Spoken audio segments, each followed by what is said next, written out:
And according to this thing, we're live. That's what it looks Hello, like. everybody. Hello, everybody. Hope you guys are having a great Saturday. What is it? Afternoon now for most people. Well, even for me. Um, just want to say thank you so much for dropping in. And before we get going, Justin, let me go ahead and acknowledge some of the people that are already here with us. Um, it seems like your milkshake has brought everybody to the yard, man. Hey, I got quite nice. I, I got quite a bit of people already waiting for us. So let me start off with Sam. Why are we always yelling? Thank you for being in here. Bear Bottom Brennan, thank you for joining us. Cecil Mayberry, thank you for joining us. This is the one that I'm excited about seeing everybody, but because I haven't seen Eduardo in such a long time, dude, where you been, man? You're really missed. I'm glad you're here, and I hope you don't become a stranger, man. It's Eduardo. I think was like my second guest that I've ever had when I started doing these. Me and him go a ways back. June, overly stocked Oscars. Thank you for joining us. Joy of Fish Keeping, Jose. Thank you for joining us. Craig's Catfish and Craig's Catfish Caves. Craig, thank you for being here with us. Skitty Nona, Sarah, thank you for being here. Linda Worth, thank you. And let's see, are we anybody else that I might have missed? It looks like that's pretty much it. They're rolling in. They're coming in. Oh, House of Pisces, thank you for joining us. Fathom Aquatics, Alex, thank you for being here. And I think that's everybody. I know there'll be people coming in as we get along. Joe, Price Tag, thank you for being here.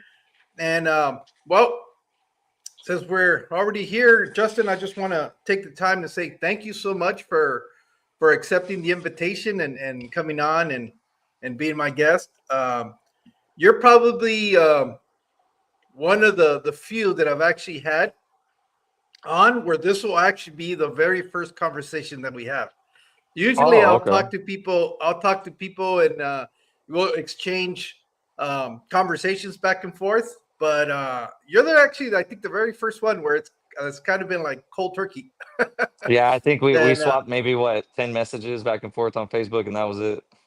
if that, and the Yeah. reason I really wanted to reach out to you is because next month, at the beginning of the month, I'm going to be up in San Antonio, and I know that's where you're located. Mhm. And I wanted to reach out to you because one, I wanted to see if I could go check out your breeding fish room, and then also for recommendations. I've gone to a couple of fish stores up in the San Antonio area. I've been to the Water Gem Oh, Garden, I think it's called, and I've yeah. been to the Lone Star Aquarium. I think Yeah. that's what They're, it is. they're they're a newer fish store, but he's really good. I can't remember the owner's name, but he's real cool. I used to sell him some shrimp. There's also Elegant Reef. They're really nice. They have a really nice I haven't been store. there yet. Okay, and then the store that I deal with the most is called Salty Aquariums, and Okay. the owner is Evelyn and Terry, really good couple. They buy a lot of shrimp for me and a few other fish whenever I have extras, and they have a lot of saltwater too, but they have a really big spot. Yeah, I also reached out because you guys have a Facebook group for the local club that you guys recently formed there. Yeah, It's called the San Antonio. What is it? San Antonio Aquatic Area Aquarium Society, or Society. Yeah, yeah, it's something like that. it's it's been around for a while. It just our Aquarium Society doesn't do much, but it's a group where we all kind of come together and a lot of fish keepers. I saw on there you were talking to Creekwood Aquatics, Nelson. Yeah, Nelson. He's got a spot, but it's about 15 minutes south of San Antonio, not very far, and he's Yeah, got a I've been nice there. fish room. Yeah, okay, you've seen it, As and a matter of it's fact, he probably hooked me up with tickets to go see the zoo because he works really. there. He's the Yeah, curator at the zoo for the aquatic side of it. dude, the dude is Man, that so is smart. impressive. It is Dude. impressive what you guys have for a zoo out there. Yeah, it's a big zoo, man. And then also Fincredible. That's another person that I work with a lot. And they're about 10 minutes down the road from me. It's a two-car garage. They're like big time online. They went to Aquashella in what was it, Dallas? And Okay. they had a huge success there, and They have a great fish room. I want to say almost 100 tanks. It's got to be maybe 70. Oh, okay. Oh, wow. I know there was some because I posted on there that I was going to be up there at the beginning of the month, and I was trying to see if I could get people to reach out that wouldn't mind sharing their fish rooms or recommendations for fish store, and they were really good. They gave me like 5 other stores that I wasn't aware of, but I guess there was one, and it might be who you're talking about, that they just recently turned their garage into a store. Yeah, she's 10 minutes down the road. Her name's Nicole and her husband Andrew. They're good Oh, people, okay. and they have a cool thing going, man. If I didn't work and I didn't have if I had more time, that would be the freaking dream. I'd have 100 more tanks in here. So I'm hoping that I can link up with them and go check out what they're doing. I think they did respond in the message and said that they were more than happy to have me come over and check it out. And Well, so this time well, around, it seems like I'm going to be able to do a couple more things related. I I, don't want to do everything because I try to go up there once a year. if you do come, you come see me. Sorry, I I'll cut follow you off. you. It's all right. Whenever you do come, if you come see me, I'll follow you and we'll go over there and we'll both go over there and go say hi because I love buying that stuff Okay, I anyway. appreciate it. Yeah, no. Right now, I'm kind of holding off. But if I find the right thing, I might not be able to wait. I recently got an aquarium that was given to me. I wasn't planning on getting this aquarium. It's like a hexagonal 90 I, gallon, so I it's saw like it. 35 inches tall. Yeah. And I was initially I was thinking, oh, I'm gonna plant it up and have a bunch of nanofish. I've always wanted to do the big aquarium with small fish. And my wife saw it and she goes, you know what? That's actually nice enough where we could put it in the house. I was like, yes. Oh, there you go. I was like, yes, because I am tired of being in the garage. And so now that she's getting involved with that, obviously I was told her, I said, well, I'll tell you what, since we're going to put it in here, why don't you get involved and help me pick out some fish that you might like for it? I'm trying to lean into that side of it Whatever you and, want, and as long see. as it's inside. Yeah, and so I initially I thought, well, I'll do a saltwater because I haven't done any saltwater, and I kind of proposed that to her because every time we go do, because she always goes with me everywhere I go, and and we've done stores, and she always kind of gravitates towards the saltwater stuff. So, kind of leaning into that knowledge, I said, well, what about if I do like a saltwater? And she goes, you know what? The only thing that I've noticed about saltwater, she goes, I like them, but they always have like a salt crust on the outside of the aquariums. I'm like, oh, yeah. If you're not careful and you don't keep up with the maintenance, you get the salt crawl. So I was like, yeah. And then I started thinking about it. It's like I got to have more equipment in there because Oh yeah. again, my initial thought was I'm gonna do it all planted up. I'm gonna do no filter, like I have a lot of my tanks in the garage, and and that way I don't have to worry about a heater. I don't have to run I don't have to run a filter, and I'm going to try to make it so that it's kind of like 360. You can see it all the way around. There's nothing to obstruct the view.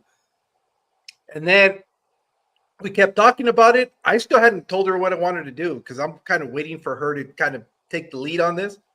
And she goes, "Well, you remember those fish that we saw at the store?" And I was like, "We've seen a lot, but okay, which one? I'll bite." I'll buy. What are we talking about? She goes, the ones that have like the really bold colors and the big, vertical stripes. And I was like, oh, she No, wants to do discus cichlids. No, she wants to do cichlids, cichlids. And I'm thinking, okay, well, that shoots that plan of trying to do a plants. planet tank. Yeah. Yeah, that was like right out the window. So I was like, okay, I've been toying with the idea, and I wanted to do peacocks and haps for a while. But now that I've gone down that rabbit hole, I've been looking at Lake Victoria cichlids, but there's not a Okay. whole lot of information out there.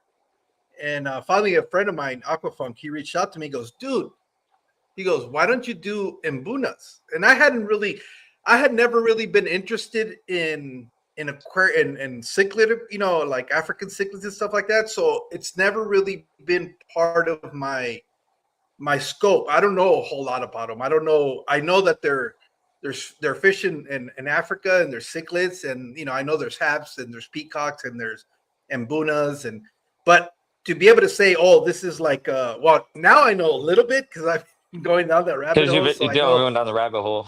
Yeah, so I'm looking, it's like, oh, there's red dragons and there's this, and I'm looking at them, it's like, because here's my thing, I don't the tank in itself is 90 gallons, but it's tall. So a big body fish is not going to do relatively well in there. And you're not going to be able to pack a lot of them if I'm doing, anything bigger than a 6-inch fish. It's just going to be, I don't feel it's going to be right for them. Where I think they would take advantage more of a horizontal tank that gives them a lot Yeah, more space yeah. to swim back and forth. Because cichlids So I don't like started to go looking. up and down too much, right? I see. That's where I'm reaching out to people that I know that keep these, like Joe Tag. Um, he that's predominantly his fish room is nothing but African cichlids of all things. Well, South American too, but he's really big into cichlids. So I haven't reached out to him, but I've been kind of gathering information here or there.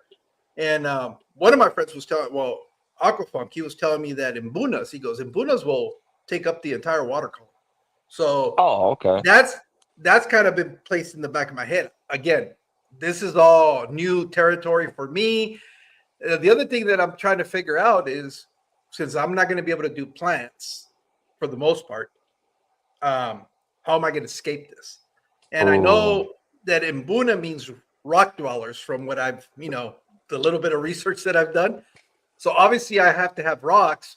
Well, being that it's a tall tank and not necessarily horizontal, I got to get creative how I place these rocks to make like a vertical column and still be able to take advantage of the fact that it's round so that they can swim around it. So I've been playing with the idea of taking like I want to say it's like a 2-inch or 3-inch PVC pipe, okay. and then I'm gonna glue. I'm gonna figure out a way. This is all kind of like in the very brainstorming ideas, and glue some sort of rocks, whether they're real rocks or I can create like an artificial looking rock that can go in the aquarium, and Okay. glue them all around that column and make it like a centerpiece. And So they're just swimming around. yeah, so that's Okay. kind of like the big idea project where that's playing in the back of my head. But now here goes the other side. Now I have to add a filter. There's Yeah. no way There's no about way it, around it. because Yeah. yeah, because you have to overstock them. That's the one thing I have learned is you got to put a lot of them so they can spread the aggression. So now I got to overstock. If I overstock, I definitely need to put some type of filtration system. And I was thinking, and this is the stuff that's been consuming all my time lately. I was thinking, all right, since I'm going to do that um that vertical column, you know, what if in the middle A I sponge drill the filter. hell out, yeah, I drill the hell out of the PVC, and then put sponges in there and Yeah. create a lift tube, Yeah. and I can do that. Problem is, how do I How do you gonna clean maintenance? it? That's the Yeah. Yeah, that's where I'm You're kind of not gonna at. do So maintenance. yeah, no, eventually I'm gonna have to do something with it It would and it would be make a so volcano hard to get mountain it in the out. center. Yeah. Yeah, that's the other thing because it's real restrictive in the top. It's probably, I want to say, about maybe 4 inches um, wide, and it's probably only about a foot wide long. The space that you have on top of the aquarium to be able to access into it. You don't have. It's not an open top because it's acrylic. It's not glass. Well, So if you get a big enough PVC, you could drill holes in it and drop sponge filters in the top, just like you know how you can like stack them, oh and you could just so you yeah. could just pull it right out the top with the airline. There you go. That's an idea. There you go. But you Yeah. would have to drill a bunch of holes so it gets enough suction in there, and then whenever you go to Yeah. pull it out, it might disperse all that fish guts all up in there because it's such a tall tank. So it might be super all the dirt might come out by the time you get it out. But that's I So mean that's an idea. the reality behind this is, I think I'm gonna have to bite the bullet, and I'm gonna have to get a canister filter. I'm thinking Ah, something like the Oasi because it has the heater in the filter. I don't want that's Yeah. going to eliminate stuff that's going to. I mean, I can deal with a return and an outlet in the aquarium, especially with canisters. You can go with lily pipes Uh, and kind of make it a little bit more where it's not as obvious. And so that's kind of idea. Well, without long story short, I've been holding out because um, I'm gonna go. I'm planning on going to Aquashella in October up in LA, and I know I'm gonna find. I might be able to find some deals on some equipment there, why and don't you why don't you just get a bunch of rainbows, adult rainbows, and she wouldn't even know the difference between a cichlid and a rainbow if it's all colored up. because I'm gonna let her pick them out. I'm gonna let her pick out the fish. So It's in the house. again, yeah, I'm kind of anticipating. It doesn't matter what she picks because I'm gonna like it because they're fish Yeah. in an aquarium Yeah. inside the house. To me, this is more important because this is the beginning of maybe having her be more involved with the hobby. Okay. Where, and I was telling, oh well, Stanley yesterday during the live stream, we have what used to be her old spa room in here in the house where because she used to do like manicures and stuff like that, and she's thinking about breaking that down. And she was talking Ooh. about converting it into one of the bedrooms for when the grandkids come to visit. And I was like, no, we got plenty of other bedrooms. If we do that, I'm trying to make a play to get out of the Get garage out the garage where it's not so hot anymore. because I've been working on telling her that I need to buy an AC unit for the garage. And Uh, she's like, well, that's, how bad is that going to impact the electric bill? And it's like, it's only like $20. It's not that bad. But it's not only that. I have to buy the unit. I have to find an electrician to connect me to the breaker box because I can do all the work up until I go into the box. And I'm not going yeah, to mess with because that. no, don't mess with it. I tried to switch out a light switch and shocked the crap out of myself. I can do that kind of stuff, but I'm not messing with the breaker box. No I don't way. want to. I don't want to burn the house down. Yeah, And exactly. so maybe that's once I get her enjoying the one that's going to go in here, then I can start working on that angle. And obviously, I would have to. I'm not going to be able to keep all the aquariums I currently have. I would be a little bit more selective and make it more of a display area. Okay. Because I really do want it to be like my man cave, I guess. And I'll Uh-huh. put a TV screen in there so I can watch because this is all I really watch is YouTube nowadays. Yeah, me And too. I can sit there and watch while I'm working in there, and then just have a few really nice scaped aquariums. And if I start doing that, I might even get rid of all of these. And really would love to get the rimless tanks, the low iron, the real Yeah. nice ones that you see at the fish stores. The only problem with And those is the freaking water stain. Well, we have really hard water, so every like once a week you have to clean up the rims. I used to, and Yeah. until we got a water softener system for the house. So Ah, yeah. I need to get one, man. it's been my wife. That was like the first big ticket item that we got for the house because she used to get mad because her shampoo, I guess, was not Yeah, and then it lathering makes your enough. And it makes your skin feel. I don't know the difference, yeah, but my that's what it daughter's was. already like, we need a water softener. My hair feels this and that. Yeah, and her angle coming at me, I knew why she wanted it, and I really, you see, I had to play it up a little bit, but I knew there was going to be a benefit for me too to having the water softener because I was getting tired with my aquariums getting all All that gunk on it, calcium, yeah, calcium. build up on it. And I was thinking, well, shit, if we set up a in-house system, I'll talk to the guy that's setting it up and have him put a water spout as soon as it goes through the carbon block filters, so it doesn't have to go through the salt and all that. So I didn't need it. I didn't need necessarily to be like soft water, but I did need it to be dechlorinated. That's where I was going Yeah, with it. Well, it turns out that because the media that's in that carbon block that it's like a big cylinder in there. yeah, At the same time, it takes a lot of big particulates, and the water softens up a little bit. It's not, to the point where I'm not getting any of the big calcium buildups that I. If you go look at my earlier videos, you can see all my aquariums where the water would evaporate, and they would have like this really That hard noticeable, stain. yeah, that big old buildup of minerals on it. Yeah. And I didn't notice it, but until I forgot, I think my wife pointed it out one day. She walks in there and she goes, "Oh, you finally scraped all the tanks." And I didn't think about it because I'm in there every day. It's stuff that I don't really notice. And I was like, "What are you talking about?" She goes, "Yeah, you got rid of all the calcium buildup." And I was like, I don't remember. I didn't scrape them. I mean, no different than what I normally do. Well, I guess because the water's kind of a little bit softer, it started It kind like of, rinse it off, breaking it down. yeah.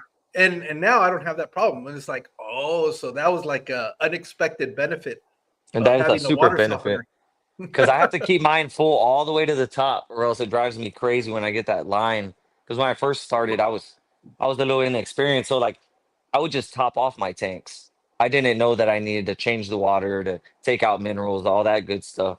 So yeah, I had that hard calcium line. Yeah, and you see, and the problem with having when I had them in the garage is it gets so hot that the evaporation increases, and because it's Oh hot, yeah. I got to run. I run like little floor shop fans, and that oh shit, Eduardo, what did you do? Oh, well, thank you, Eduardo. He just gifted 10 memberships. Oh Thank you so nice. much. I appreciate that. Oh nice And guy. so, with that evaporation, the heat, and all that stuff, the buildup was very, it accelerated that Oh buildup yeah, on big there. time. I still get the line, but it's nowhere near it. I don't get that noticeable kind of like Salt Creek build, that Oh yeah. crystallization. I don't get that anymore. Yeah, because I'm in So a sunroom, right? So this before I bought this house, this was a patio, and then they built the walls, and they did it all legit, and so it's three walls of windows, so it's all windows, the whole room. So it gets hot in here, so we installed a AC, a pretty big AC, and I try to keep it like 78, 75, something like that, and the tanks don't get too cold. But man, these tanks were draining fast. They were evaporating so fast. Every week I was losing a gallon per tank, and 10 because I was running mainly 10 gallons. And yeah, I'm just losing a lot. yeah, no, especially with the AC, what it's doing is pulling all the moisture out of the air. So Yeah. if you don't have lids, if you're not running lids in your aquariums, you're Hmm. gonna be filling them up all the time. Right now, my situation, I can't put lids, or else they become like these stew pots because it's the heat's gonna get trapped in there, and it's gonna Yeah. elevate the temperature. And the reason I have no tops is so that air hits the top of the aquariums and it Cools it does off. that evaporative cooling effect. Downside of that is I constantly have to be in there and topping them off. Yeah, And I started making lids out of that double pane stuff you get from Home Depot. So I made a bunch of lids of that, and that really helped out on the evaporation too. mhm. And the and sound. It makes such a big difference on the sound. yeah, and then when you get to the that many tanks, I'm assuming you're running all air filtration. You're not Yeah, it's all running sponges on a linear. I did an air loop around the room. Well, not a loop, it's like an air system, kind of a loop. no. Well, we've talked about too much about me, so let's get back to you because this is Okay. about you, not about me. Why don't you tell us a little bit about yourself? Obviously, we've kind of touched on where you're located, but just kind of give us a little bit of your background, if you don't mind. Well, man, I'm a delivery driver. I have a day job. I do my day job, and this is just my little hobby. And I sell some fish here and there to buy more tanks, pretty much. But I started off with Neocardina shrimp. I got one free tank, a 29 gallon. They had it at the curb, and I got some cherry shrimp in there, and it exploded. And I was like, you know what? I need a couple more tanks, just to have other colors. And I got a couple more tanks, and then before you know it, I had a rack with like 12, 10 gallons, and then I just kept going. I started selling them on Facebook Marketplace and Facebook groups, and then yeah, now I'm into 30 something tanks here, and yeah, man, I just love Planet aquariums. I love plecos. I love all the bottom feeders. I don't really have much fish. I have rainbows. I've done. rams. I've done a few cichlids, but yeah, I'm about 2 years deep, but I dove in deep, deep. I got the aquarium bug for sure. Uh, Now, from the stuff you said, you're mostly doing cories and plecos. Is that what it is? Yeah, so this rack behind me right here is mainly shrimp, and then I have two aquariums with bristle nose. I have super reds, I have albinos, and then I have a bunch of varieties of Corridoras. I got pandas, longfin pandas, bronze, albinos, gold lasers, black Venezuelans, and I'm probably missing a couple. And then I got a bunch of plecos. I did my first import order last week, and I got in some gold laser Corridoras, and I got in some L333 plecos. So that was my first time getting those. I got some L397 plecos. Those are really nice. They all came from Taiwan, so that's been cool. This big 40-gallon breeder right here is my L397 breeding setup. I got, I think, 13 adults in there. They haven't spawned Oh for me wow! yet, but I give it about 6 months and they'll be about ready. But they've been Were they growing like already? crazy. I was going to say, were they already fully grown when you got them, No, or no. Whenever I got them, this was another time I had got them before these other ones. They were about an inch and a half, and now they're about three. Maybe a couple of them might be pushing 3.5 inches. And they're hard to sex them whenever they're in the tank, unless like you pull them out and you look from above. You can see which ones are like fatter. The females are bigger than the fatter yeah? than the males. But yeah, they're in there. They're out a lot. I was thinking about doing a live stream and putting because they hide whenever you're in here, right? But putting the camera and set up, because whenever I throw some like green beans or some food in there and I'm not around, then they all come out and like I'll watch them through the window and I'm like, man, look, they're all out. And as soon as I walk in there, they freaking scatter. You know what I mean? You're gonna have to set up a curtain with a peephole in Yeah. front of the tank. You can walk So I up on was it, and then I was thinking about setting up a camera and just having it on it for like an hour or so and then go through and maybe get some footage out of there. But that's next. I got a bunch of plants, new plants from that Lone Star Cares convention that was just here in okay, San Antonio. That was man, it was pretty cool. A lot of people came. I don't know if you've ever heard of the Garden of Eater. yeah. All right, so the shrimp guy, he was there. There was a couple other people I've seen off of YouTube there. There was one guy, his name, they call him a Grandmaster Breeder. I don't, I've never heard nobody else be called that, but I can't remember his freaking name. He does mainly Corridoras in his basement. And he has like Oh, hundreds of okay. tanks. And he was there selling some rare Corridoras I've never even heard of. But I bought a bunch of rare plants and put them all in all the tanks, and it was a pretty cool event. I got to see my first talk. There was a guy talking about how he used to go to Africa and all these places to film cichlids and photograph cichlids, and he found like a bunch of new species of cichlids. It was like I think he said like 80 species, and he went to all different countries. He wrote books on it, all kinds of stuff. I couldn't tell you his name; it was hard to pronounce, but it was really cool to seeing all the old school guys that have been in the hobby for so long, and they're so knowledgeable. They just know freaking everything. It was crazy. Yeah, there was actually quite a bit of people from the YouTube community that were also there.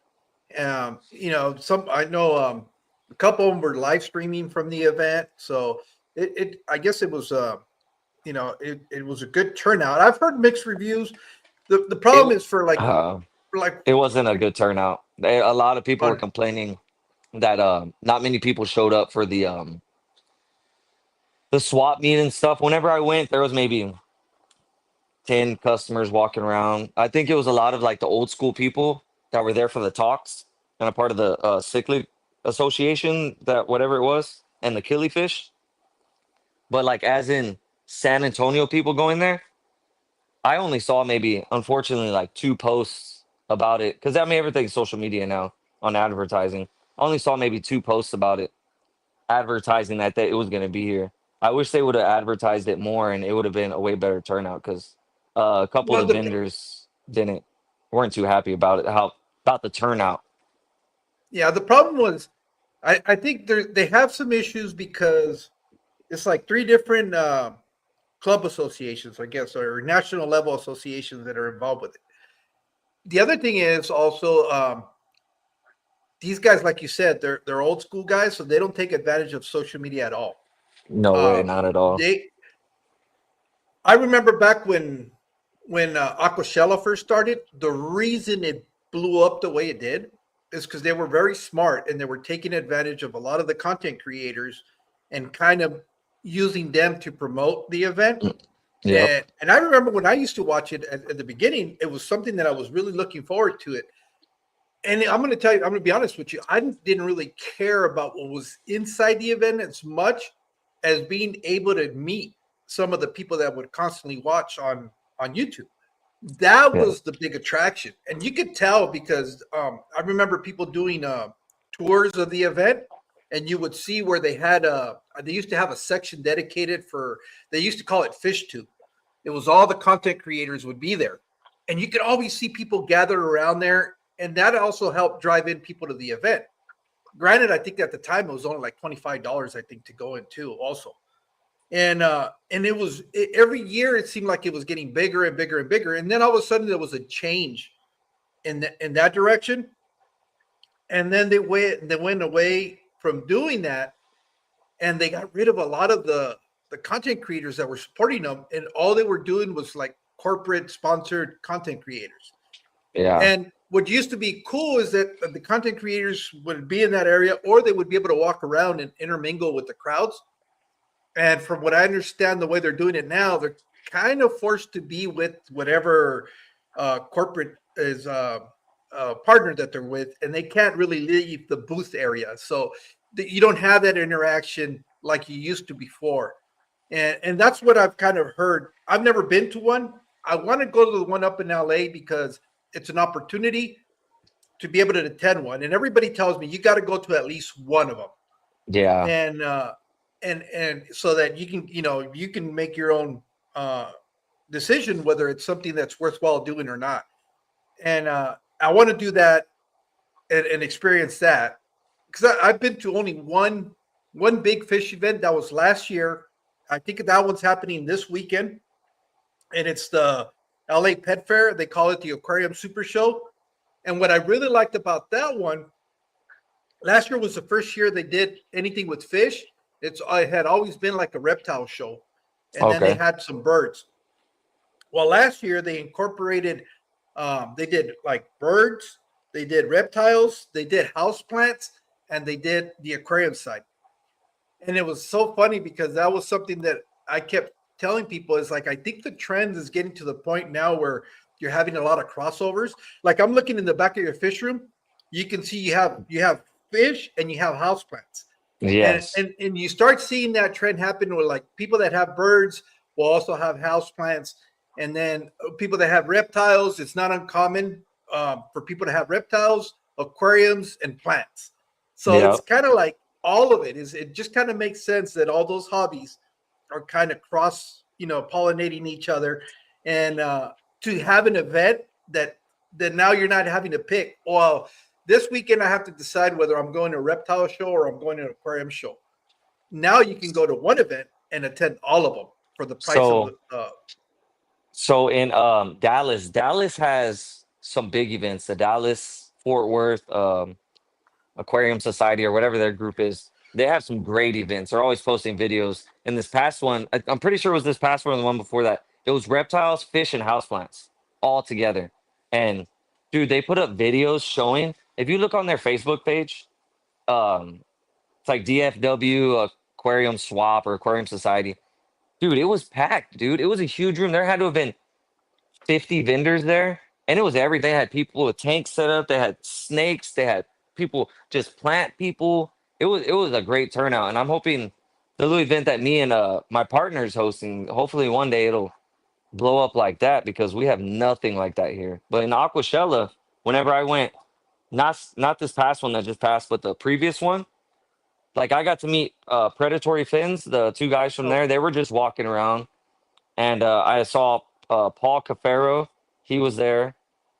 and I saw a bunch of people that I had seen before, but I couldn't put names to them from like online. They were doing talks, and it was huge, man. Aquashell was awesome, but it was everything was so expensive. Like it was expensive to get in, it was expensive to get a room, it was expensive to get there.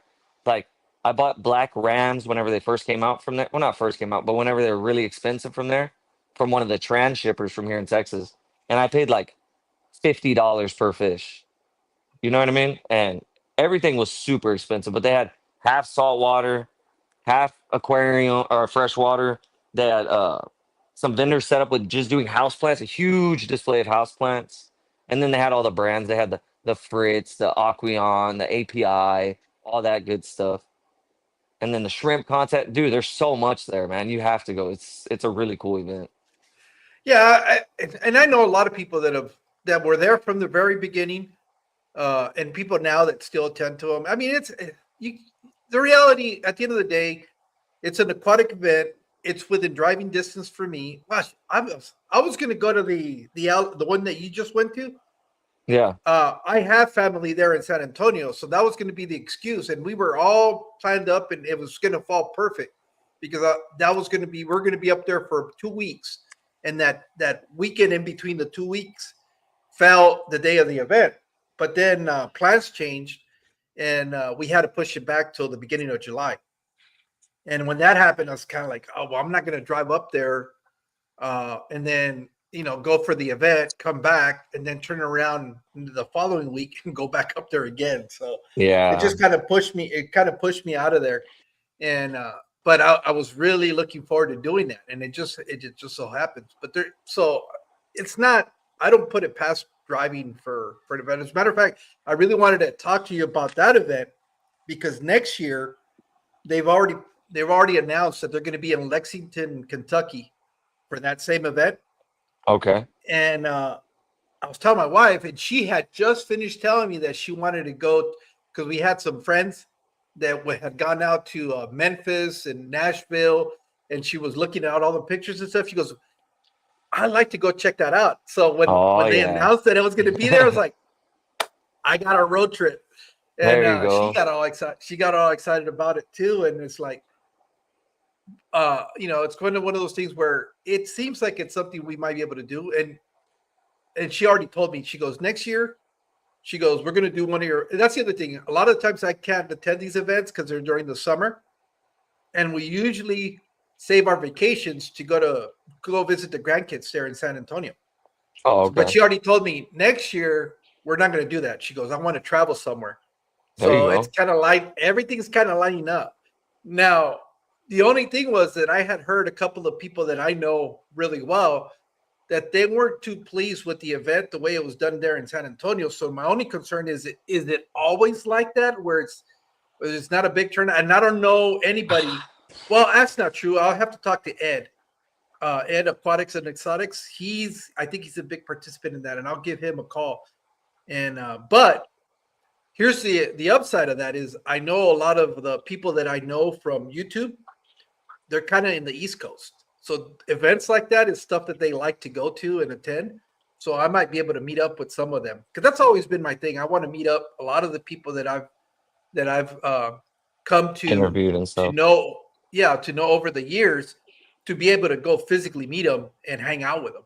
There's an Yeah. event that I get so jealous that I can't go because it's like in Pennsylvania, so that's like going across the entire country, Yeah, and that's a crazy drive.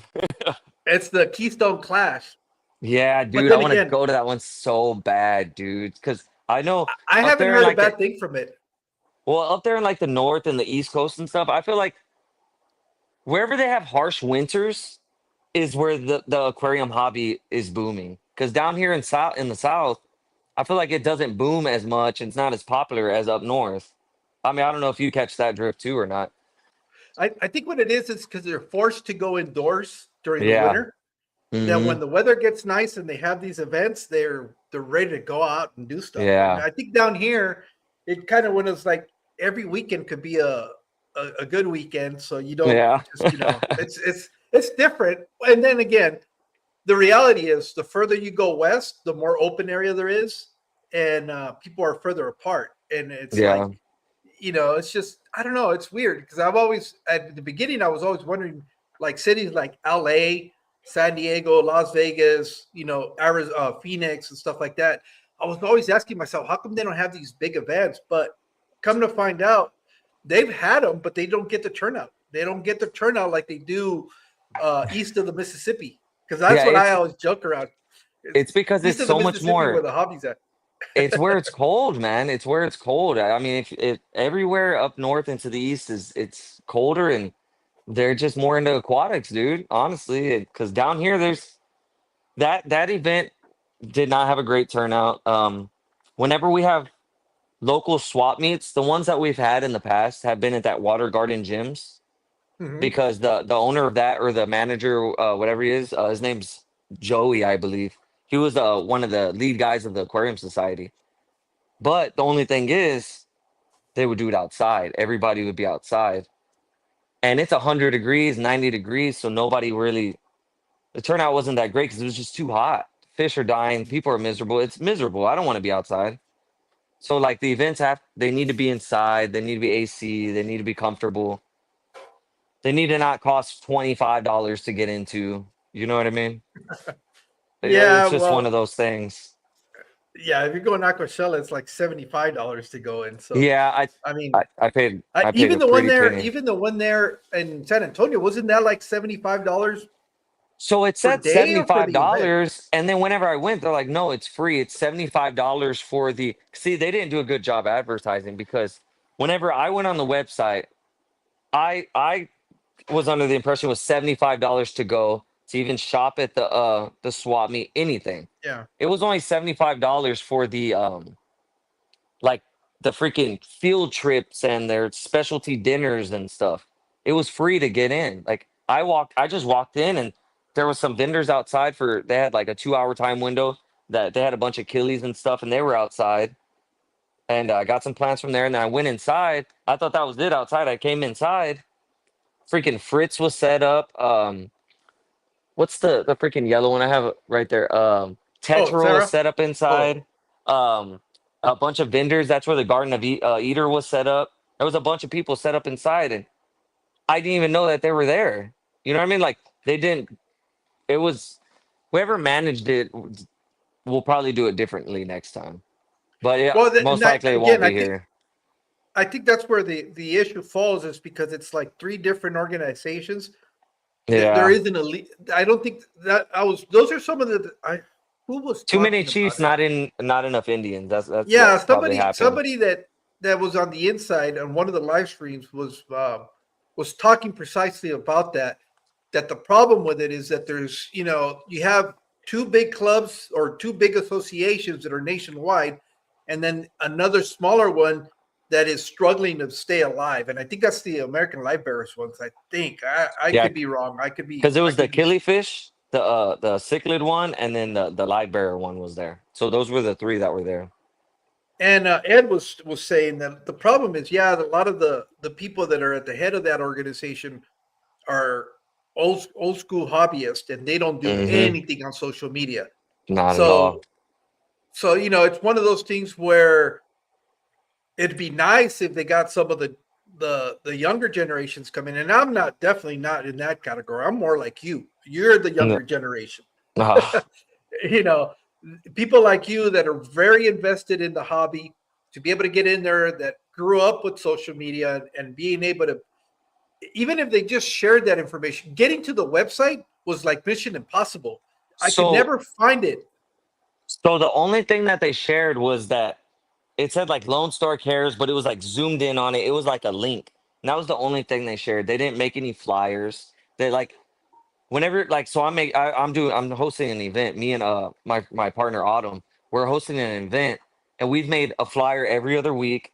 We're sharing it to all the local groups within 100 miles. You know what I mean? And everybody's liking it and commenting and sharing it. And we made an event thing. So like whenever you say I'm interested or not interested or going or whatever, it'll give you a reminder whenever it gets closer. You know what I mean? Like if they would have did something along those lines, or if they would have reached out to more of the local hobbyists, like you said, maybe the younger generation for some help, like, hey, can you help us promote this or whatever? Like we would have helped out. I would have did it Yeah. for free. You know, what I mean, just any of us would have. I mean, Creekwood, Fincredible, any of us would have probably helped out just to drive more traffic. And that's the thing. If there's resources out there, but there's not. Again, a lot of it is because they don't get involved with a lot of the social media. That's like Yeah. that's going to be the Achilles heel for these big events. Oh yeah, The for sure. minute the minute they realize, hey Mario, gracias por estar aquí.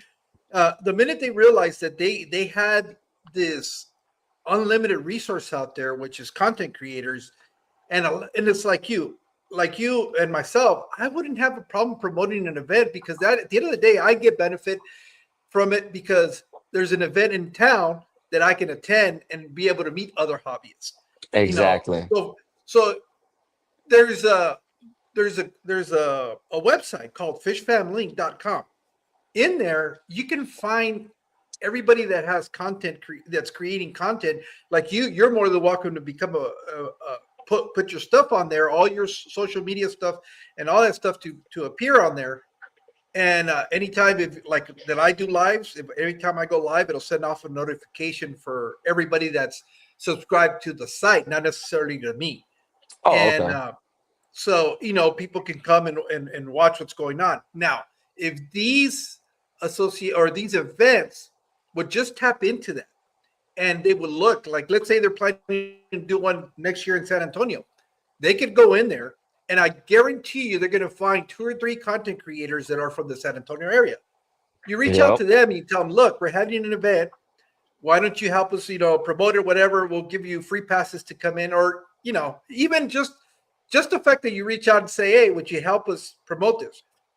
Yeah, you might not have 50,000 subscribers or whatever, but if you got 10 people, well, that's 10 people you're going to reach out to.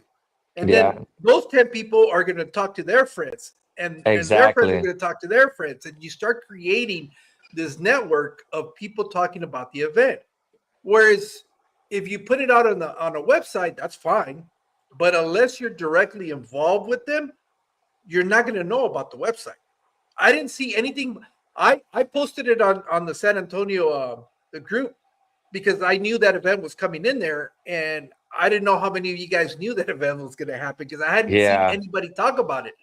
So I was like, how can the fish club in San Antonio having this big event and they're not aware of it? And almost So almost like the yeah, following day that I posted it, some other people had already found out about it. But yeah. It but the information was not easily accessible. That's it the other wasn't thing. that It was that website was hard to navigate and hard to understand. Because look, even you said it's $75 to get in there. Nobody's gonna want to go to an event, a smaller event, not an Aquashella, and pay $75 just to go shop around.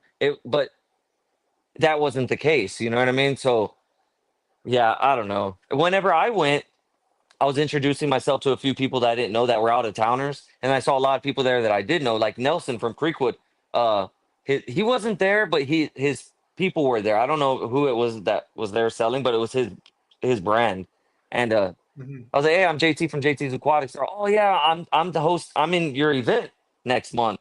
"Oh, I saw your event. I saw your flyers. I saw you know what I mean." So like half of the people there, even people from there was a few people from Dallas. I have a couple vendors coming from Dallas. Like they're like, "Oh, you're JT. Nice to like you know what I mean." I went and networked, and it was cool to meet all these people before I'm gonna go. It's crazy that they knew of my event, but nobody knows of the event that they're at. You know what I mean? But that's just the Well, I'll benefit tell you of what. Since you're talking about it, because that was something I did want to talk to you about and give you that opportunity to discuss it. Because within the community here in the chat, there's a lot of people that are from the surrounding areas, whether they're from Houston, uh, Austin, and San Antonio. Why don't you give us a little bit about what the event is, when is it happening, and the stuff that you guys are doing? So talk it up a little bit.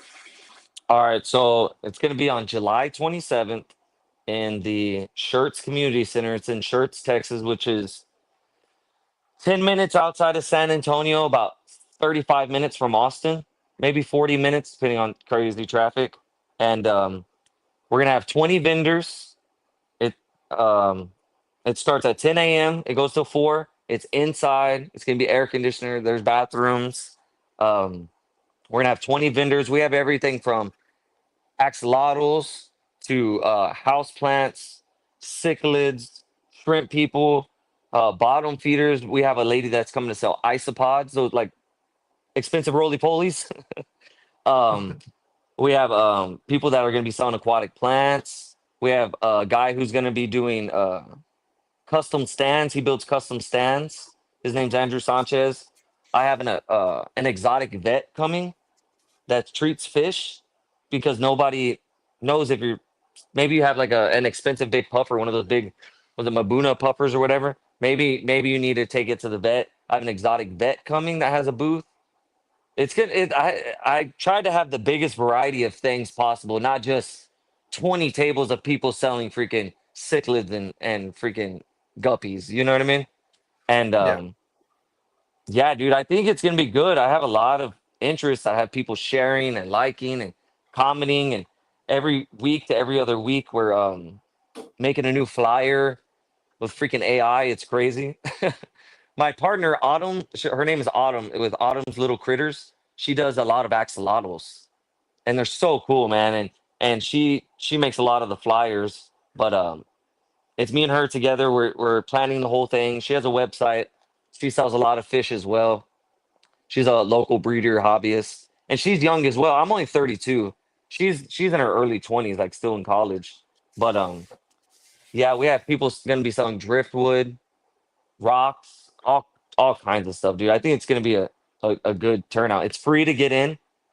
I am literally making $0. I had to pay out of pocket for all the deposits and everything. I hope I get them back. But it's definitely a labor of love. It's not. I'm not Aquashella. I'm not making any money. So how are you looking to recuperate your costs? Are you going to do profit sharing with the tables, or are you so charging for a table fee? So I didn't want to do profit sharing because before the Cichlid Club here would do an auction and they would keep like 20 or 30%. And I just did however much the room was. I divided that by how much I could get per table. It ended up being $25 per table per vendor to be a vendor. And apparently maybe I should charge more because I was really cheap because everybody jumped on it. But Well, no, but they see you're just starting out, so that's good. I mean, yeah, it's just and I'm not looking to make money off of my fellow friends and hobbyists. It doesn't bother me. It's I'm the only work I'm doing is my thumbs. You know what I mean? On the phone, it's no backbreaking work. I'm fine with not making a single freaking dime off of it. I just want to grow our community here. As you can tell with the Lone Star Cares Convention, I want to have a swap meet or an event here in San Antonio because we're so freaking big where we can all come and buy stuff, man. You know, like I know yeah. Houston was doing something. It's called what's the event? Something Expo. I think it's Yeah, Aquarium Expo. yeah, Aquatic Expo or Aquarium Expo. I don't Yeah. know if they're gonna do it this year. I think they were saying that they weren't gonna do it this year. Yeah, the first year was pretty decent turnout. I heard the second year was not as good. But again, it's one of those things where they're it's funny that they don't understand that you can get a lot of free advertising just by getting local content creators involved. Yeah, If you for get the real. local, Hmm. they'll talk it up more than any ad that you pay for, because Exactly. they're so excited that there's going to be an event that they're going to be talking about it constantly. I mean, I do it all the time, and half the times these events are nowhere near me. Yeah, and So it's not like they're like, hey Mexicali, hey George, let me give you $500 to promote this event. No, you're just doing it because you're a hobbyist and you love the hobby, and we don't want the hobby to die. I'm new yeah. to the hobby. I've only been in the hobby 2.5 years, and I'm addicted, man. I love it. I'm not going nowhere, as you can tell from my background.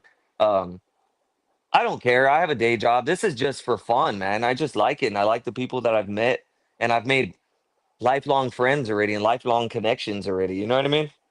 Yeah, yeah, it's funny how that happens with this hobby. It's the weirdest thing. Like I said, I know I say this all the time, but I've been very fortunate. Like the majority of the people in this chat is people that I could say they're friends. They're more than acquaintances. We just haven't physically met yet for a lot of these people, but we interact so much in other live streams and stuff like that that they become part of your circle. It's kind of Yeah. it's it's just it's so weird. And then the upside of this is that when you do happen to meet up in an event, I always equate it to like old old friends from like elementary or high school that you hadn't seen in a long time, where Yep. you just pick up where you left off, like no time has gone by, and you just all of a sudden, it's like, hey, what's up? It's so weird. The very few people that I've had that opportunity to physically meet them, it's never been awkward. It's like even if we've never really, done more than just chat back and forth, the minute you come across them, it's like, hey, it's like you've known them your entire life, which is, I don't know. I don't know any other places where that usually happens like as much as it does here. Yeah, I've met some really cool people, man. Like I was saying, that fish store, Salty Aquariums. I have a story about this. So, Salty Aquariums, they're a fish store local here.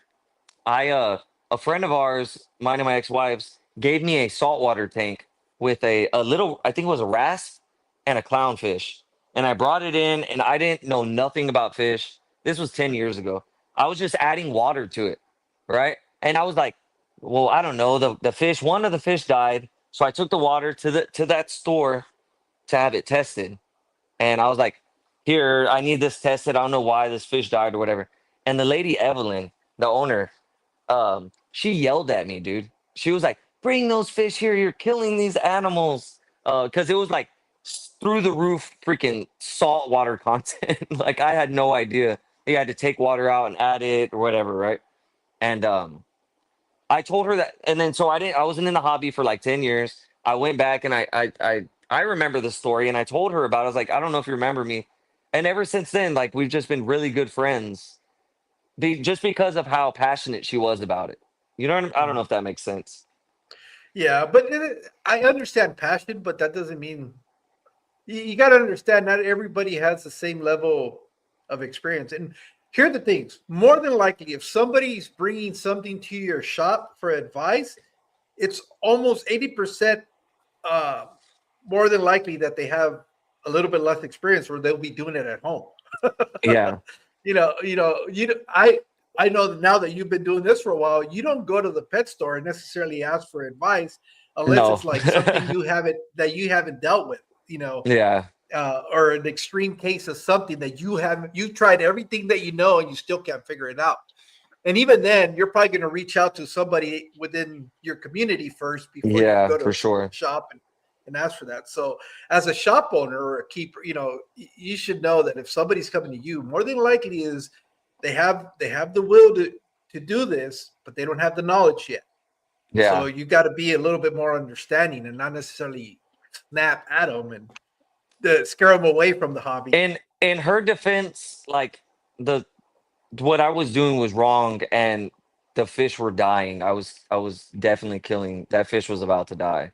And it did end up dying. So in her defense, she was protecting the animal, but she was like, bring the fish or whatever, and I'll help you get new water. And she was like, we'll set you up with new water. You can change out all the water. But yeah, it definitely scared me out of the hobby, out of the saltwater hobby. I haven't touched saltwater since. Because it Yeah. saltwater is a lot more harder than freshwater. Well, everybody seems to think that, or the people that have done both always tell me that saltwater's. He goes, if you do freshwater, you can do saltwater. Only reason that I have not done saltwater is not because I don't like it or that is because I know how I am, and You're gonna end everybody up with a just hundred saltwater tanks. not only that. It's not even the tanks that worries me. Is the damn corals. You Oh, were complaining dude, about paying $50 for a fish. In the dude, saltwater, yes, $50 is pretty cheap for a fish. That's yeah, like the bottom pricing of it. yeah. There's some So crazy saltwater stuff, man. I saw a fish the so other day. It that's was like $1,500. that's the reason why I don't mess around with salt. If I'm being honest, it's just because I know myself, and it just I'm gonna be. I always used to joke around. I don't want to get a second mortgage on the house because I know I'm gonna want to set it up with all these corals and stuff and turn it into a reef tank. It's gonna start off with a fowler tank, just a clownfish and some rocks. but it's not going to be that for very long. I just Not know. for I very just long. And then you're gonna start yeah. farming coral and trying to do this and do that. And yeah. Yeah, so that's why I said nope. I don't need that gateway drug. I'm good. I'll stick with freshwater. Freshwater is relatively inexpensive compared to saltwater, even Oh, when it comes to equipment. significantly. When it comes to equipment, and then saltwater is all about gadgets too. You know, it's all Oh, these dude. bells and whistles and lights and Yeah. switches, and Some of those you look at lights are insane, man. Like you have to have this super special light to grow the corals or whatever the heck, and then you have the live rock. And I'm the. confident I could do saltwater, but I'm confident, like you said, it would be a second mortgage as well. It was funny because and I learned that reefers are like this. There was a guy that used to come in to the chats regularly, and he was doing predominantly saltwater. And one day he was showing us his system. And we have aquariums and we have sumps, right?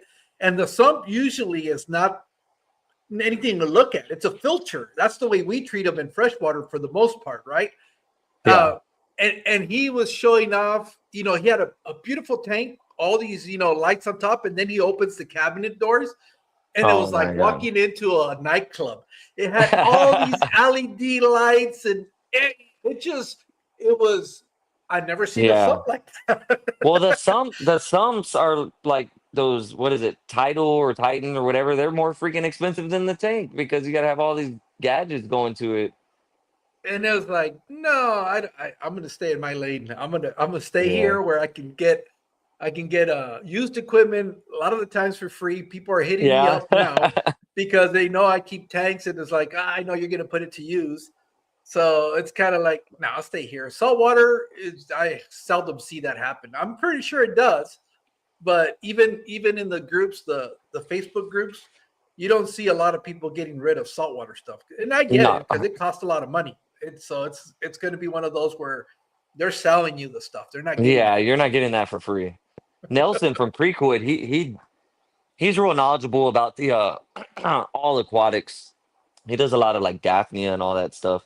And he's dove pretty deep into corals right now, and he's selling corals and stuff, and he's got a pretty cool setup at his place. Yeah. Well, I was just surprised that he does all the stuff at the zoo. He's the one that sets up all of those displays, and I didn't see one that was. I mean, it is amazing the job that he's doing. He's got a staff, of course, but all the creative idea, the putting it together, the creating the biotopes, all of that is really coming from Nelson. And Yeah, that was just yeah. I'm not the guy for the scientific names. I think I told you that in our messages. I said I'm not Mr. Scientific Names. This guy, man, Nelson he knows everything. He's like, this is the freaking crazy names of the plants and the fish. I'm just like, dude, I can't even pronounce that stuff, bro. And how do you remember everything's name? Like it's crazy. That dude's a wealth of knowledge for sure. yeah. I've been doing this for a while, and I just know the common names, and I don't even know all Yeah. the names. So many times where I get them wrong. Yeah, I'm fine with the common names. Our aquatic hobby is expensive. The good side is the freshwater is that the breeders have fantastic collections and don't. Yeah, that's the other thing. Yeah, it's just you don't hear of too many saltwater breeders. They're hard to breed, I guess. It's just it's a lot. It's a different hobby. It's Yeah. it is it it's here you can get guppies, add water to the tank, and you have more. If you Yeah, add more than two, if you add more than two, you're probably going to get a male and a female in that group, and you're going to have more. exactly. Same thing And with shrimp, man. yeah, it just makes it a little bit more friendlier on the pocket. And but our hobby also gets expensive. But we tend to keep the prices down lower because, like you were saying, $50 for the black grams, and you were thinking that's expensive. I'm sure the saltwater community is kind of going at you. Yeah, that's cheap. That's cute, right? Yeah, So I yeah. got some questions for you. Okay. What kind of, I see your tanks and your backgrounds of your videos and stuff. What's your favorite thing? What do you keep? What's your thing? I mostly live bears for the most part. Okay. I would love to get into more of the wild type, like the Gadaeids, Okay. but I run too hot. my fish room, unless I can bring, if I can set up a fish room in the house, then I'll probably be able to keep those fish. But as much as I would love to, right now, the only thing that's thriving in there are the limias. I have like three different species of limias that are doing good, but Okay. they like it a little bit warmer. Yeah. And then everything else, basically, it's a reproduction of PetSmart because that's all I have access to. So you So don't it's have no local fish stores over there? It's just no, no. it's just the box, the big chain Yeah, stores. it's the one. It's just one PetSmart. That's it. I just found out recently that they opened up a reptile shop, and they're talking about introducing Some aquariums in there. aquatics. But Okay. yeah, so I don't know what's going to happen with that. I've kind of reached out to them a little bit. Not I'm not telling them immediately that I have stuff that I could sell to them. I just want to see what they're going to do. But Okay. they've they've already tried doing like three soft openings, and the city keeps shutting them down because they're missing a permit for this or a permit for that. That's man, that's such a bummer. I My dream is to open up a fish store, right? Hmm. And I'm probably not gonna make any money. I don't know. Maybe I will. I don't know. But I mean, I'm probably never gonna quit my day job. But my dream is to open up a fish store, or I don't know if I want to go fish store where I'm doing like retail to the public, or if I do wholesale, because we don't really have any wholesalers down here. We have a couple of them. Like I don't know if you've ever heard of Goliad Farms. Yes. So Goliad Farms is about an hour south of me, but he's like cichlids and some rare mollies and stuff like that. But he has a lot of cichlids. But I don't know if I want to go wholesale or if I want to do like just a retail store. You know what I mean? And I would Yeah. yeah, it's I don't know, it'd be tough, but I think I want to do something. Yeah. I think with retail store, you would almost have to 100% committal to that, and that's your main source of income, which is going to be tough. If you do wholesale, you can still do it from home but it depends what you mean by wholesale, or you can import stuff and then you just turn around and flip it. I know Exactly. there was That's what I mean by wholesale. Just yeah, import a bunch of stuff for cheap and then sell to the fish stores or ship out to the south. I have a friend of mine he lived in Florida, and he was telling me, was it in Miami? One of the cities down there in Florida. There's guys that'll bring in stuff and they load it up on a van and then they start hitting up local fish stores and they tell them this is what we got. Is there, if you want to buy from them, and they got to the point where they already had he said they had like a route. This is when he Okay. was working at the fish store, and they knew like on certain salt date these guys were coming in and they were bringing in fish. So And it's just weird that because can be done. the fish stores have the same access, you know what I mean? Maybe unless I got like a better connection with somebody or something. But they have I the same I think what it access. was, I think what it was is that even though it was the same fish, maybe paying a little bit more, they didn't have to leave the store to go get it. It was coming to them. So And my thing is, I would want to get them. Like I imported, right? So I want to get them, and I want to quarantine them, and I give them the medicine. I make sure they're eating. I make sure that they're acclimated to our tap water or whatever, and just dechlorinated tap water, and then sell to the stores. yeah, that would yeah. The problem is you got to figure out your costs because hanging on to fish. That's why wholesalers they don't hang on to stuff. They just the money is in Nice being able flipping to it. get it out the door quickly. Yeah, Um, but yeah, it's stuff that I would recommend. I don't know how involved you are with the community outside of San Antonio, but in here, there's plenty of resources for you. There's people that have had businesses in the past, um, and I found it that 99% of the times, everybody's willing to help if they can help, and yeah, they'll tell you from their experience what it was like, what they did, or what they could have done differently and stuff like that. So it kind of sets you up for more success. So you're not having to learn from the pitfalls, and the mistakes. yeah, yeah, definitely. But maybe that's one day down the line. For now, I'm happy just having my fish room and hanging out till 2, 3 o'clock in the morning on Saturdays and doing my water changes and stuff. It says start sale of fish, sale boom with the tariffs now. Oh, okay, yeah. Who knows what's going on with that? I know Scuba Steve Yeah. is trying to get me to buy a clownfish. He's been pretty There you persistent. go.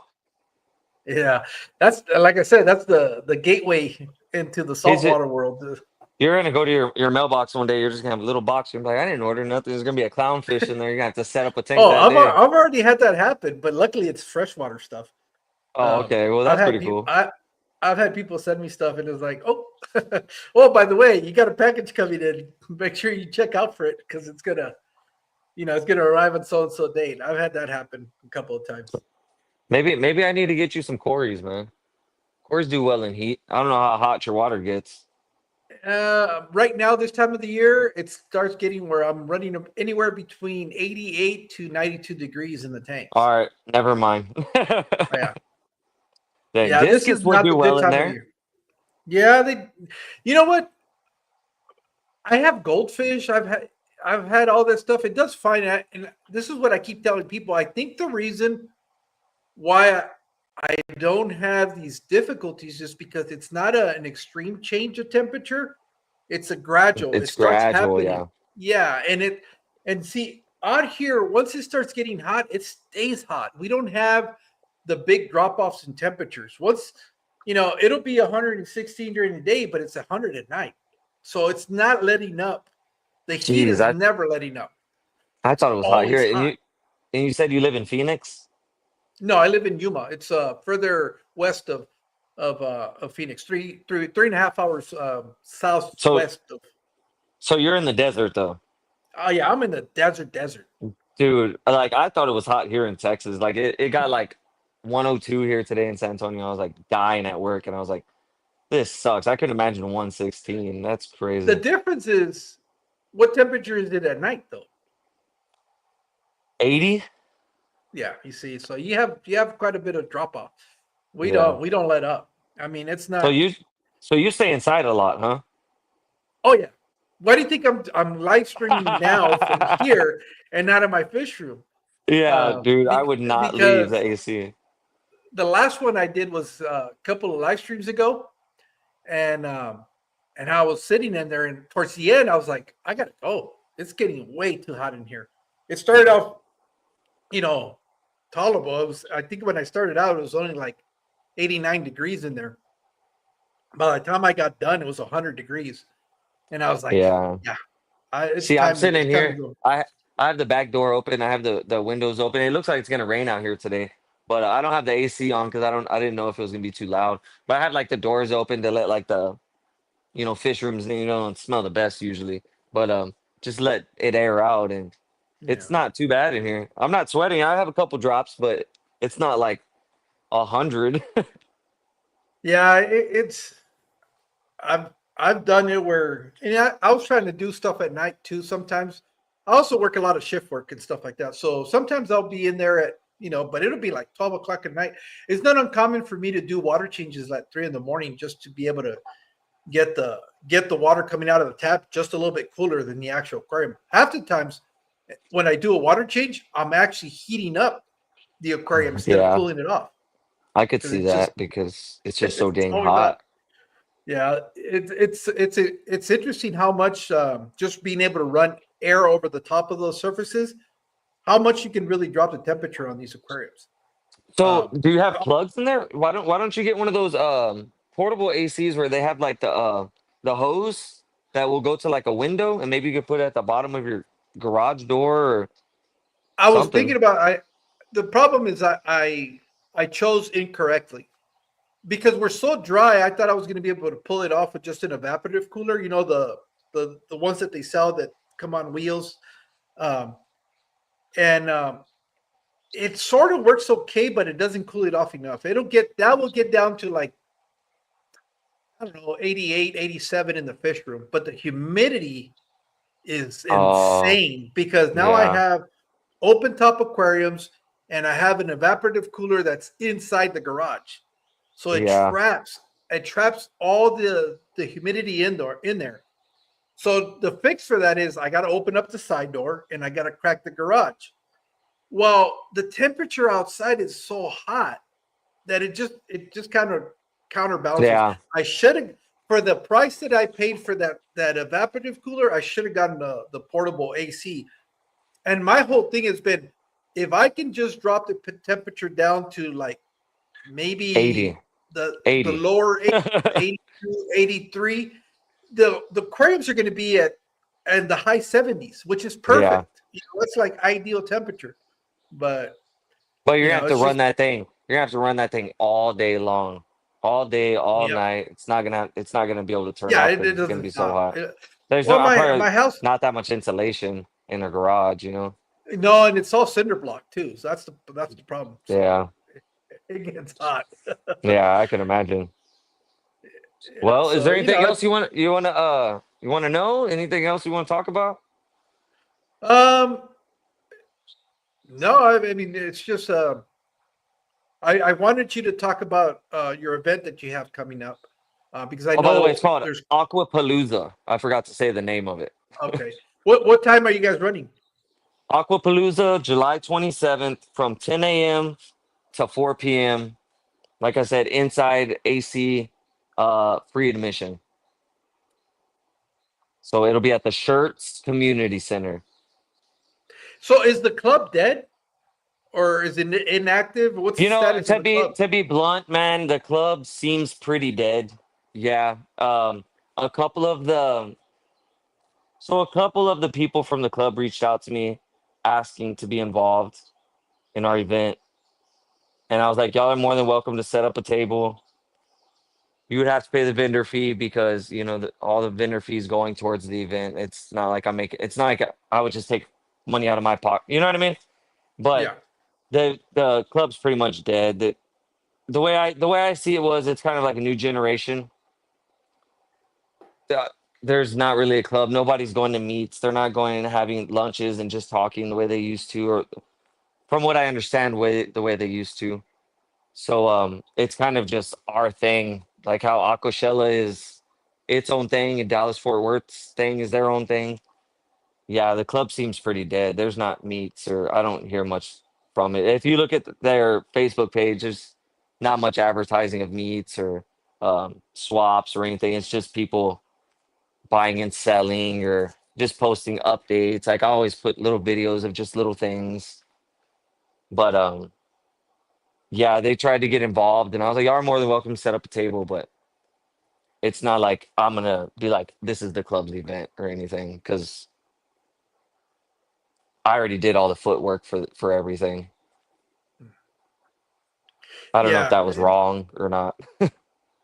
Yeah. It is what it is. I mean, I don't know if the old way of doing fish clubs is necessarily still the way to go. I know Yeah, I've known exactly. of younger guys, kind of like in your age group, that have decided to start up a club, and they've gone about it a lot different, and they've had some success. The one I think about is one that's out in Tennessee, and as a matter of fact, they were because they were so constrained by budget that they couldn't afford to pay in guest speakers to come in, like most big fish clubs. They Uh, resorted to getting people that were willing to do talks, kind of like what we're doing through live streaming. And so okay. I thought that was a really interesting take on how to go about doing this. And I was like, oh, okay, and it seems like it's working out. I haven't the gentleman's name is Mitch. It's Mitch, and I forget his friend's name that they were doing it. Is it Tanner? No, not Tanner. And and you know, but I haven't seen Mitch in a while, so I don't know if he's just gotten too busy because he was doing like a regular weekly live stream, and or the club is no longer around because it's tough. A lot of people, want to take that on, but it's a lot of work. It's a lot of work, and it's a lot of the times you get more complaints than you do attaboys. Ex- exactly. And I mean, I already have a full life. I have 4 kids, 4 young kids. I'm a full-time dad. And Yeah, Tanner. I work 60 hours a freaking week.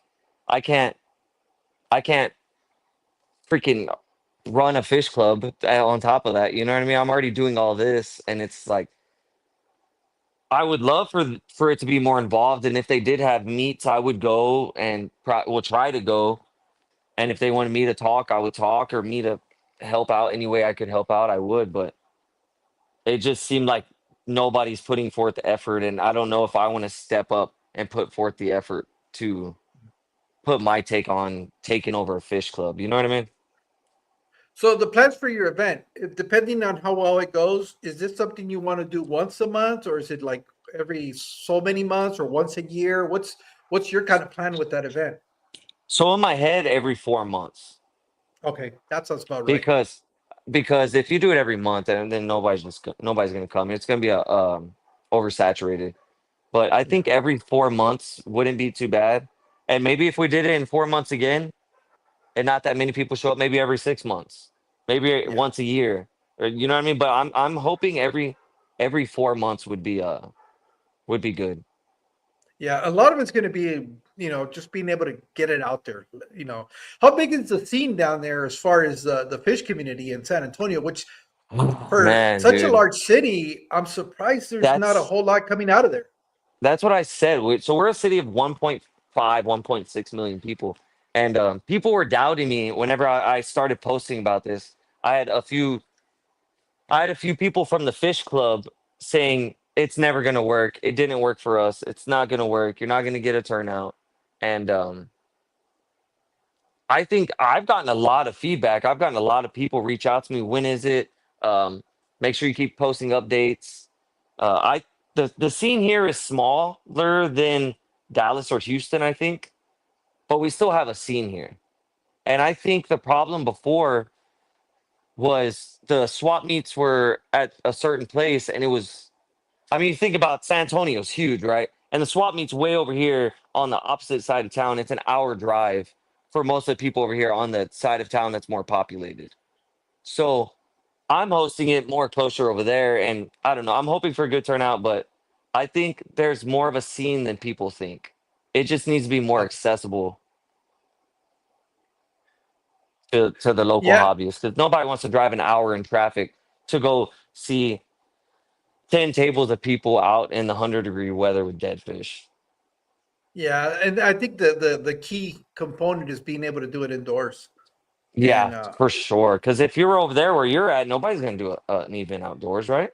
oh no, It's I impossible. you couldn't do an It's event. You could only do it in the winter, and that's about it. It would have to be like a at the beginning of the winter, or at the fall. Well, we call it fall, and then right before spring, and you could pull it off. But that would be it. There's no way in hell you could do anything outdoors out here. exactly like today was 100 degrees, and I mean, so I went to Vegas a couple months ago, and it was a different kind of heat over there. Like over here, it's a real humid heat. Like you're freaking sweating as soon as you walk outside. But in Vegas, I didn't even sweat. It was hot, like I was in an oven, but it was just a different sweat. And over there, I mean, over here, dude, like when you're outside, it's just miserable, man.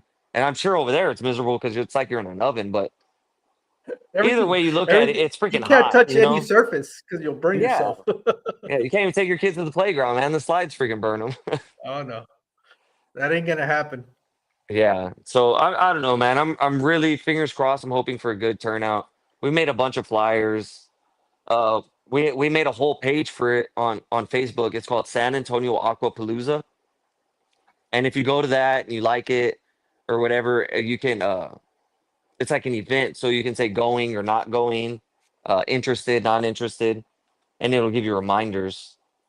I don't know. I'm really nervous about it. My partner Autumn, she said, "Don't worry, it's gonna be a good event." A lot of people are talking about, but I'm nervous. Nobody's gonna go, and all these vendors that are taking their time and traveling from Dallas or traveling from Austin, or I have another one called Killer Aquatics coming from I think it's Laredo. But he's coming from the Valley. He's coming up here, and I would just hate for a crappy turnout. Nobody cover their costs or whatever the case may be.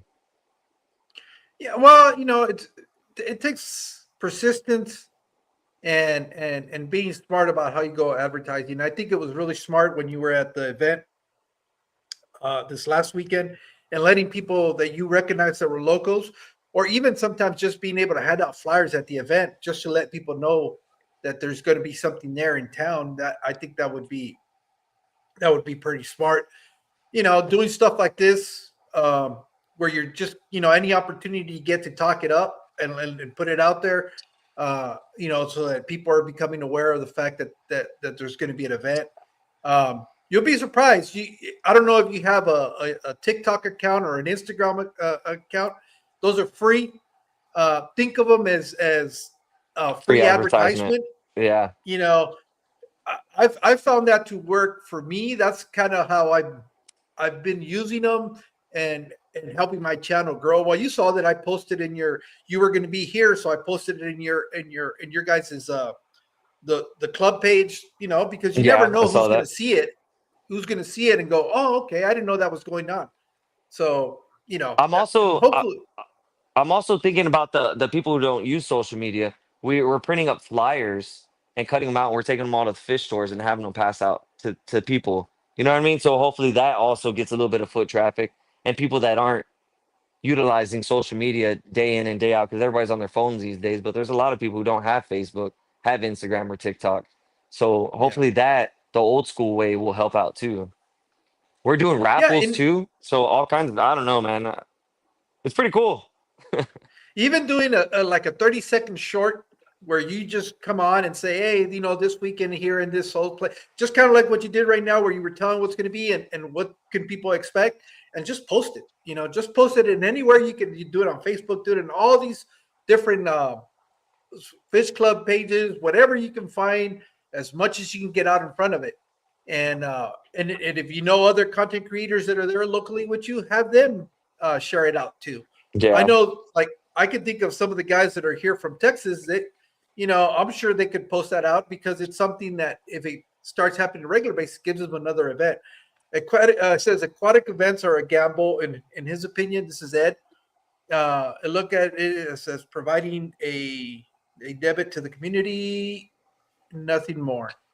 Many of the organizations try like a business, and many fall flat. But yeah, it's just, but especially because you guys don't have a lot of stuff going on in San Antonio. Yeah. Um, I have a it lot seems of like it would people. be. I got a lot of traffic online from the Austin pages.